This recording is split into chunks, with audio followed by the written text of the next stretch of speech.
Assalamualaikum warahmatullahi wabarakatuh. Perkenalkan, nama saya Lucy Sutiani dari Universitas Matlaul Anwar Banten, Pandeglang.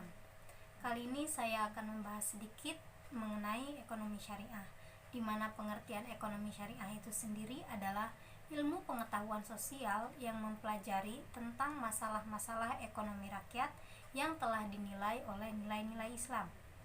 Sistem ekonomi syariah yaitu berkoperasi. Ekonomi dalam kacamata Islam merupakan tuntutan kehidupan sekaligus anjuran yang memiliki dimensi ibadah yang teraplikasi dalam etika dan moral syariat Islam. Ekonomi Islam menetapkan perdagangan yang boleh dan tidak boleh yang dianjurkan dalam agama Islam itu sendiri. Ekonomi Islam juga harus memberikan kesejahteraan bagi seluruh masyarakat yang ada di muka bumi ini.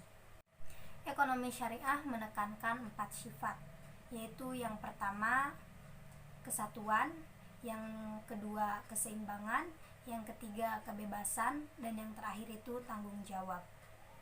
Nah, di dalam agama Islam sendiri sangatlah diharamkan kegiatan ekonomi yang bernama riba. Sudah tertera di dalam Al-Quran surat Al-Baqarah ayat 275.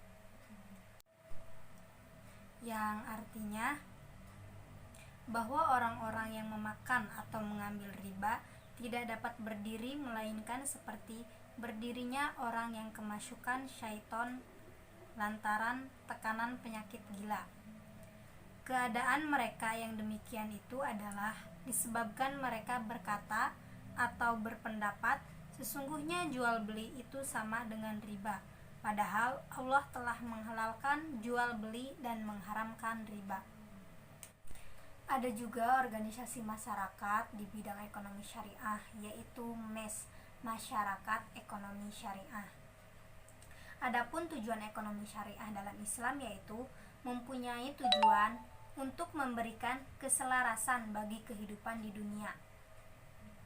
Esensi proses ekonomi Islam adalah pemenuhan kebutuhan manusia yang berlandaskan nilai-nilai Islam guna mencapai pada tujuan agama itu sendiri. Krisis ekonomi yang sering terjadi atau yang sering kita alami salah satu dari ekonomi konvensional, di mana mereka selalu mengedepankan sistem bunga sebagai instrumen profitnya. Berbeda dengan apa yang ditawarkan dengan ekonomi syariah.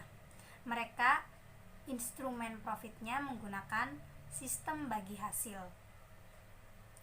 Manusia sebagai wakil khalifah di dunia tidak mungkin bersifat individualistik. Pastinya mereka harus bersosial, makhluk sosial. Karena semua kekayaan yang ada di bumi adalah milik Allah semata, dan manusia adalah kepercayaannya yang ada di bumi. Perekonomian di Indonesia terus berjalan dengan lancar di tengah-tengah Covid ini. Semoga segera membaik. Semoga semuanya bisa berjalan dengan baik. Itulah pemaparan sedikit mengenai ekonomi syariah. Jika kalian ingin mengetahui mengenai ekonomi syariah, pelajari lebih lanjut untuk materinya, dan silahkan masuk juga ke IG Excepreneur karena di sana banyak juga video mengenai ekonomi syariah. Mungkin itu saja yang dapat saya sampaikan, kurang lebihnya mohon maaf. Wabillahi taufiq walhidayah. Wassalamualaikum warahmatullahi wabarakatuh.